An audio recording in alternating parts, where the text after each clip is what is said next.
Asteris selamat datang di Beetle Channel, semoga kita bahagia.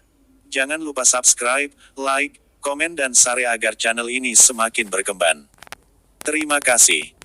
Bab 441 Patualau tersenyum, ekspresinya menyesal saat dia meraih tangan Patuatuner yang terulur dan menjawab, "Kau benar, waktu berlalu, aku tidak percaya ini sudah lebih dari 1 dekade.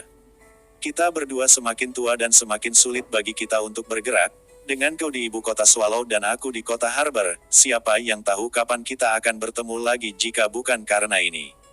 Patua Turner tersenyum. Setiap hari ekstra yang kita miliki adalah berkah mengingat usia kita, dan setiap kali kita bertemu adalah satu waktu yang lebih sedikit untuk masa depan. Siapa yang tahu kapan terakhir kali kita bertemu? Kita telah kehilangan cukup banyak teman sejak terakhir kali kita bertemu. Patualau kemudian menarik Jasper dan tersenyum. Kalau begitu, kita harus benar-benar berterima kasih. Kepada pemuda ini di sini, aku tidak akan punya alasan untuk datang ke ibu kota Swallow jika bukan karena pesta perayaan indah yang diselenggarakan. Dia yang menjadi tuan rumah makan malam ini juga. Patua Turner menoleh ke arah Jasper, dan sebelum yang pertama bisa berbicara, Jasper segera menyapanya dengan sopan, "Halo, Patua Turner, aku Jasper Line." Patua Turner tersenyum dan mengangguk sebelum menjawab dengan antusias, "Bagus, sangat bagus, aku pernah mendengar tentangmu sebelumnya. Itu adalah perjamuan yang sangat indah yang kau selenggarakan. Sayang sekali aku masih dalam perawatan dan tidak bisa datang untuk melihatnya sendiri, tetapi beberapa teman lamaku memberitahuku tentangmu. Kau melakukannya dengan baik, anak muda." Jasper tersenyum. "Perjamuan itu memang sukses, tetapi aku tidak dapat mengambil semua pujian. Itu adalah upaya bersama dengan rekan-rekanku, dan aku tidak bisa menjadi tuan rumah dengan sukses tanpa bantuan dan kepemimpinan dari atasan. Masih banyak yang harus aku pelajari, aku sendiri tidak berani mengambil semua pujian itu." Patua Turner terkekeh. "Seorang pemuda sepertimu seharusnya bekerja untuk pemerintah, bukan dalam bisnis." Setelah sedikit mengobrol, Jasper menemukan kesempatan untuk menyarankan, "Anginnya sedikit kencang malam ini. Tetua, mungkin kita bisa memindahkan percakapan ini ke atas." Baik Patua Turner dan Patualau dengan mudah setuju. Kelompok kecil itu masuk ke hotel, dan bahkan manajer hotel Intercontinental tidak memiliki tingkat kepentingan untuk mendekati mereka.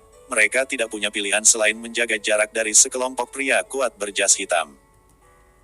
Mereka bergidik di dalam hati pada identitas kedua tetua itu, mengetahui bahwa masing-masing pengawal yang tampaknya normal ini adalah penjaga istana. Secara khusus, mereka adalah jenis yang tidak dapat dilawan, karena mereka dapat membunuhmu secara legal di tempat. Melihat melewati bahu penjaga, mereka melihat dua tetua tertawa dan bercanda saat mereka berjalan di depan. Mereka meninggalkan sosok-sosok tangguh seperti Brett dan Zachary untuk berjalan di belakang mereka sebagai junior mereka. Namun, berbicara dengan dua tetua adalah seorang pria muda seperti Jasper. Adegan ini memiliki tingkat manajerial Hotel Intercontinental yang mengingat penampilan dan nama Jasper secara mendalam di hati mereka. Pria ini adalah orang terakhir yang bisa mereka sakiti. Kedua tetua itu berbicara secara mendalam sepanjang jalan dan tidak ada tanda-tanda potensi konflik antara kedua keluarga sama sekali. Tidak ada nada mengejek atau target terselubung sama sekali. Jika ada, keduanya tampak seperti teman lama yang saling bertemu. Jasper mendengarkan dengan tenang di samping mereka dan menambahkan beberapa komentar dari waktu ke waktu ketika diberi kesempatan. Suasana di sekitar mereka sangat harmonis. Antara Zachary dan Brett yang mengikuti di belakang mereka, mereka tidak berbagi pandangan, mengejek, berpaling, atau semacamnya meskipun keduanya tidak diberi kesempatan untuk bergabung dalam percakapan ayah mereka. Jika ada, Brett hanya melihat punggung Jasper dengan sedikit rasa iri yang tak terkendali melihat bagaimana pemuda itu dapat dengan mudah bergabung dengan percakapan dua tetua itu. Bagaimana Zachary menemukan harta karun seperti itu? Brett merasa dadanya sesal memikirkan betapa mengecewakannya putranya meskipun seumuran dengan Jasper. Sungguh melegakan bahwa Jasper adalah seorang lain dan bukan Lau, atau itu akan membuatnya benar-benar pusing. Memasuki ballroom imperial, semua orang di dalam bersama-sama berdiri untuk menyambut kedua tetua itu.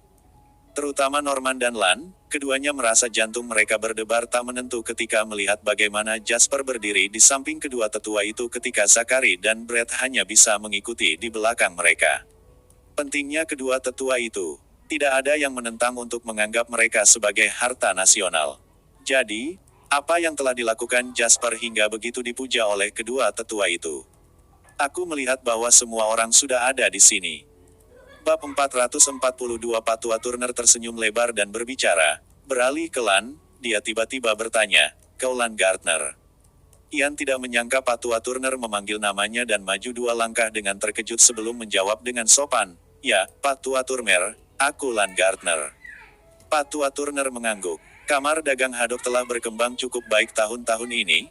Kau telah banyak berkontribusi pada ekonomi lokalmu, khususnya cabang Westerhof. Aku dengar kau membayar pajak ratusan juta sekarang. Ian buru-buru menjawab, "Terima kasih telah mengawasi kami, Patua. Berkat memiliki lingkungan dan kebijakan yang baik dari para petinggi, kami diizinkan untuk mengembangkannya." Patua Turner menunjuk ke Ian dan tersenyum pada Patua Lau. "Lihat, orang-orang ini adalah tulang punggung dunia bisnis negara kita, tidak buruk, kan?" Patua Lau bertanya dengan penuh perhatian, "Siapa Gail Hurlbut bagimu?" Ekspresi Ian berubah serius saat dia dengan cepat menjawab dengan sopan, "Patua Hurlbut adalah jiwa kamar dagang Haddock. Dia sudah pensiun karena usia tua tetapi dia akan selalu menjadi presiden kehormatan kamar dagang Haddock secara nasional. Dia guruku." Patua Lau mengangguk dan mengabaikan kesopanan Lan, memilih untuk beralih ke Patua Turner sebagai gantinya. "Hurlbut adalah pria yang sangat licik, dia berjanji untuk mengirimi aku teh rosemary bermutu tinggi sejak lama, tetapi aku belum menerimanya. Kau harus memintanya untukku saat berikutnya kau bertemu." Patua Turner tersenyum. "Aku tidak tahu kalian berdua memiliki masa lalu seperti itu." Patua Lau mengantar Patua Turner ke tempat duduknya. Sudah bertahun-tahun sejak itu, dia melakukan bisnis dengan orang asing dan akhirnya diculik sepanjang perjalanan ke sana. "Aku membayar uang tebusan." Patua Turner menjawab dengan sungguh-sungguh, "Kau menyelamatkan hidupnya, Hurlbut tidak terlalu baik kalau begitu." Ian, di samping, dan Norman, yang tidak bisa menambah percakapan, merasa lutut mereka lemas mendengar kata-kata itu. Ini adalah Gail Hurlbut yang mereka bicarakan. Pengusaha kaya pertama Haddock. Baik Lan dan Norman masih anak-anak ketika pria itu mendominasi dunia bisnis.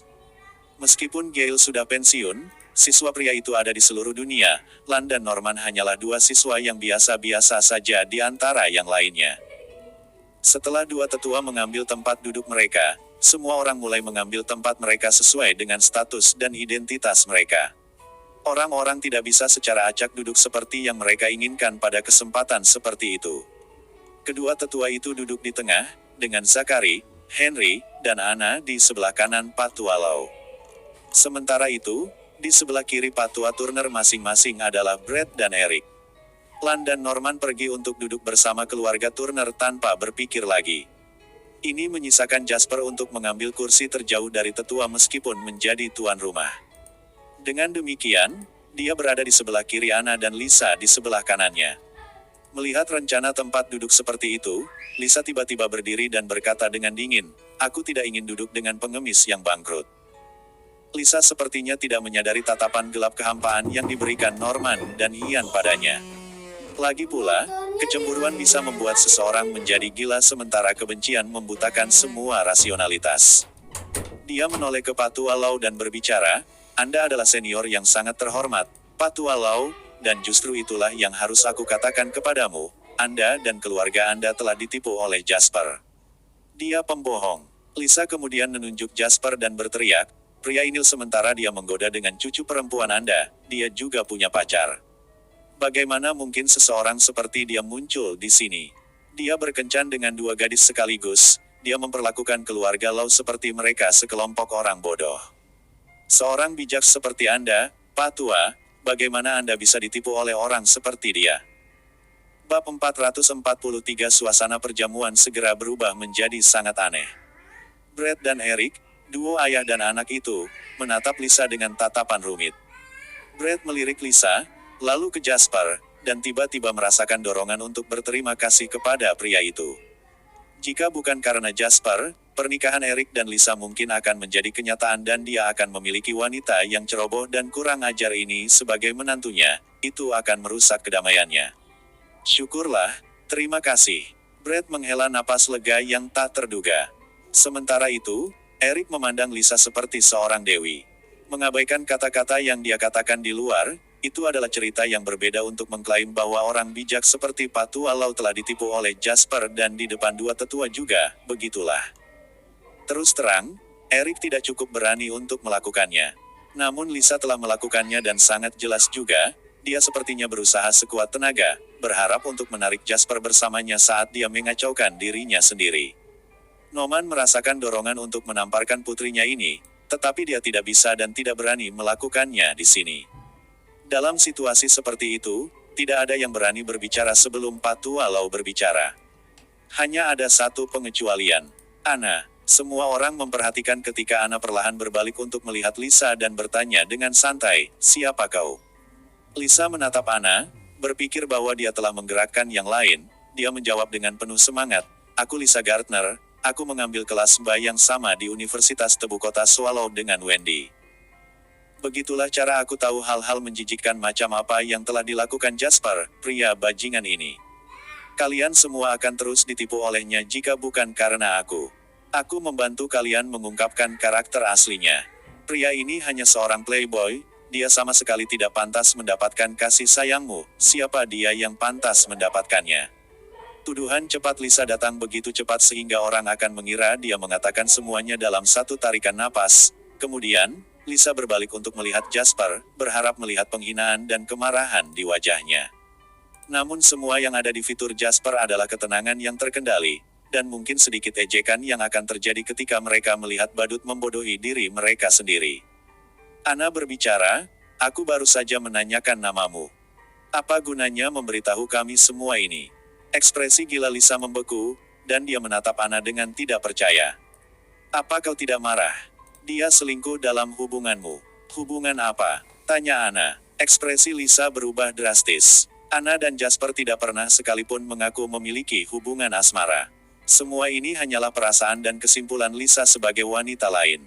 Namun, dia percaya firasatnya untuk matanya mengatakan kepadanya bahwa Anna pasti memiliki perasaan untuk Jasper. Lisa adalah seorang wanita, jadi dia yakin bagaimana penampilan wanita ketika mereka menatap seseorang yang mereka sukai. Itulah tepatnya bagaimana Anna memandang Jasper. Dia tampak fokus dan terpesona. Itu adalah tanda seorang wanita sedang jatuh cinta. Namun dia tidak pernah berpikir bahwa Anna akan berdebat dengannya di depan semua orang.